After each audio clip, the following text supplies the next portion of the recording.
खारी बटार टोस्ट. आपण चहासोबत ना वेगवेगळे नाश्ता स्नॅक्स बनवतो, पण आज मी तुम्हाला फक्त 1 वाटी गव्हाच्या पिठापासून इतका छान असा क्रिस्पी आणि खस्ता नाश्ता बनवून दाखवणार आहे. म्हणजेच खारी बटारच्या ऐवजी तुम्ही हे इतके आवडीने खाताना चहासोबत आणि कधीही आपल्याला ज्यावेळेस खाऊ वाटतं नमकीन वगैरे त्यावेळेस तुम्ही हे खाऊ शकता. छोट्या मोठ्या लहान अशा भुकेसाठी तुम्ही हे नक्की एकदा ट्राय करा. बाहेरून बिस्किट खारी आणणं तर नक्कीच विसरून जाता. तर इकडे बघू शकता एक बाउल घेतलेला आहे. त्यामध्ये मी एक अर्धी वाटी किंवा मोठी वाटी असं गव्हाचं पीठ घ्यायचं. आता मला थोड्याच क्वांटिटीमध्ये बनवायचं आहे, तुम्ही जास्त क्वांटिटीमध्ये सुद्धा ह्याला बनवू शकता. तर मी इथे 1 मोठी वाटी गव्हाचं पीठ, आता 1 मोठी गव्हाचं पीठ असन वाटी तर 1.5 चमचाच फक्त इथं रवा टाकायचा. रव्याने काय होतं, खस्ता होतात आणि मस्तपैकी क्रिस्पी लागतात. भरपूर वेळापर्यंत ह्याच्यामध्ये क्रिस्पीपणा टिकून राहतात. 1 चमचा सफेद तीळ टाका. सफेद तीळ असेल तर टाका, नाही तर काळे तीळसुद्धा भेटतात, ते सुद्धा तुम्ही टाकू शकता. अर्धा चमचा जिरे. त्यानंतर आपण इथं अर्धा चमचा ओवा घ्यायचा आहे. ओवाचा इतका छान फ्लेवर येतो याच्यामध्ये, मस्त लागतात. थोडासा कस करून घ्यायचा आणि टाकायचा. ह्या स्टेजवर तुम्ही कसुरी मेथीसुद्धा टाकू शकता. थोडासा अगदी थोडासा किंचित चिमूटभर असा लाल मिरचीचा कूट टाकते. हे आपले नमकीन आहेत म्हणून अगदी थोडा टाकलेला आहे. चवीनुसार मीठ टाकायचं. त्यानंतर आपण याच्यामध्ये अगदी चिमूटभर हाताच्या चिमटीमध्ये बसन इतकी हळद टाकायची. कढीपत्त्याचे पानं मी इकडे बारीक कट करून टाकले, कोथिंबीर नाही आहे. आणि थोडीशी चिमूटभर काळी मिरी टाकायची, म्हणजे पावडर. काळी मिरी पावडर टाकून घेतलं आहे. कढीपत्त्याची पाने अगदी बारीक कोथिंबीरसारखे चिरून घेतलेत. आणि आता आपण इथे 2 चमचे इथे मी तेल टाकते, ज्याला आपण मोहन बनतो पिठासाठी. इकडे तुम्ही तूप वापरू शकता. 1 चमचा बटरसुद्धा वितळून टाकू शकता. तर मी हे नॉर्मल आपलं तेल वापरते. आणि हे सगळे साहित्य मसाले हे गव्हाच्या पिठामध्ये मिक्स करून घ्यायचं, छानपैकी एकजीव करून घ्यायचं, कारण आपण तेलसुद्धा वापरलेलं आहे. तर हा स्नॅक्स ना तुम्ही बनवून ठेवू शकता. 10 दिवस तरी हा स्नॅक्स मस्तपैकी असं काचेच्या बॉटलमध्ये ठेवतात ना, तो खूप भारी लागतो, कुरकुरीत राहतात. आणि चहासोबत 2-4 जरी तुम्ही घेतले तरी मस्त असा हा स्नॅक्स म्हणून तुम्ही खाऊ शकता.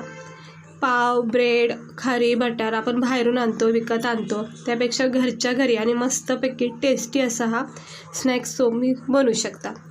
थोडंसं मळून झालं, मिक्स करून झालं की मग आपण याच्यामध्ये थोडंसं पाणी टाकून मिक्स करून घ्यायचं.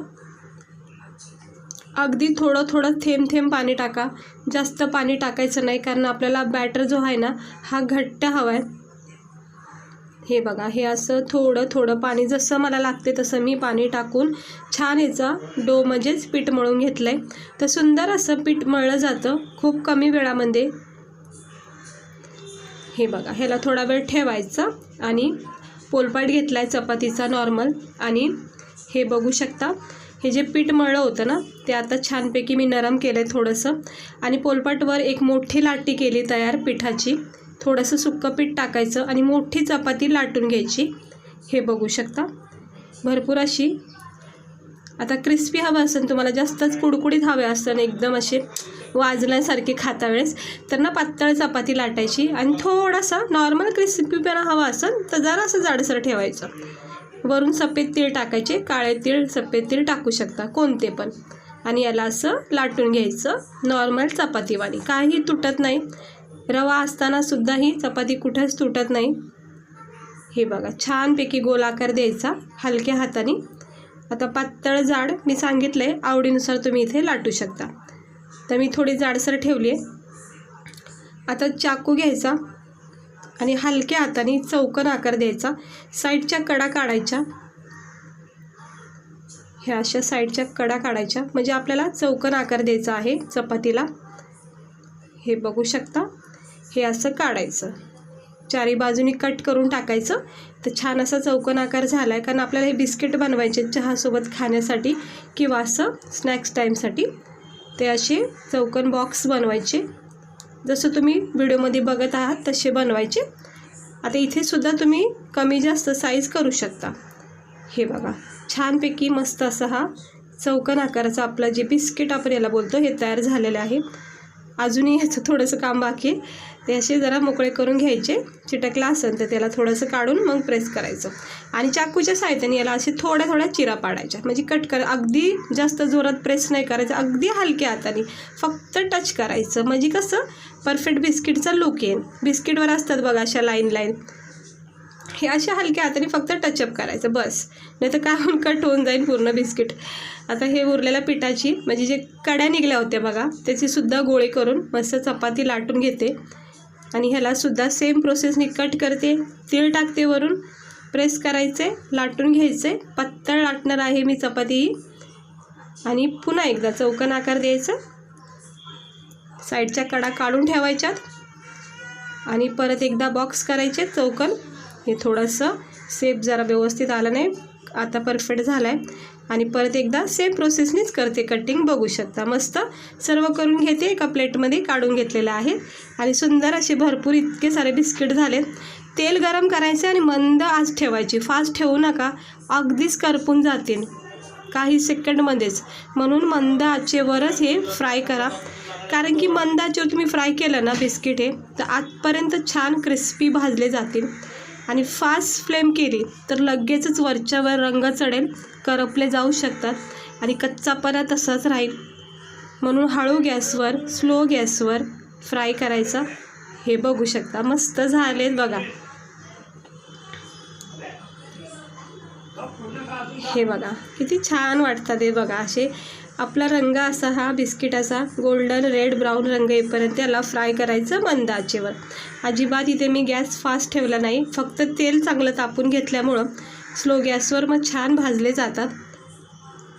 तर खूप कमी वेळामध्ये फक्त 1 वाटी गव्हाच्या पिठापासून कधीही तुम्ही हे बिस्किट बनवू शकता. हे बघा किती सुंदर असे दिसतात आहेत बिस्किट आपले. परफेक्ट रंग आलेला आहे सुंदर असा. टिश्यू पेपरवर काढून घेऊया, एक्स्ट्रा ऑइल निघून जाईल. हे बघा, हे पण आता मी काढून घेते. मस्त झालेले आहेत क्रिस्पी आणि कुरकुरीत असे हे बिस्किट. आता उरलेले पण मी ह्या तेलामध्ये टाकून घेते. तेलसुद्धा कमी लागतं. आता हे चौकोन आकार दिले, तुम्ही याला गोल आकारसुद्धा देऊ शकता. जसं आपण गुड्डे वगैरे बिस्किट असतात बघा तसेसुद्धा तुम्ही याला आकार देऊ शकता. आता ह्याला पण मी सेम प्रोसेसने फ्राय करून घेते. 1-2 मिनटातच बॅच जो असतो आपला हा तो फ्राय होतो, काही वेळ लागत नाही जास्त. सकाळी टिफिन वगैरे झाला आणि फक्त 1 वाटी गव्हाचं पीठ, थोडेसे जिरा तीळ टाकलं की हा नाश्ता तयार होतो. झटकीपट गरमागरम तुम्ही चहासोबतसुद्धा हे लगेच खाऊ शकता. हे बघा किती छान रंग तयार होतो आहे लगेचच. फक्त तेल चांगलं तापलं असं ना तर व्यवस्थित होऊन जातात. आता मी एका प्लेटमध्ये सर्व करते. हे बघा इतके सारे झाले आहेत फक्त 1 वाटी गव्हाच्या पिठापासून. अजूनही थोडेसे राहिलेत पण ते फ्राय करते मी नंतर.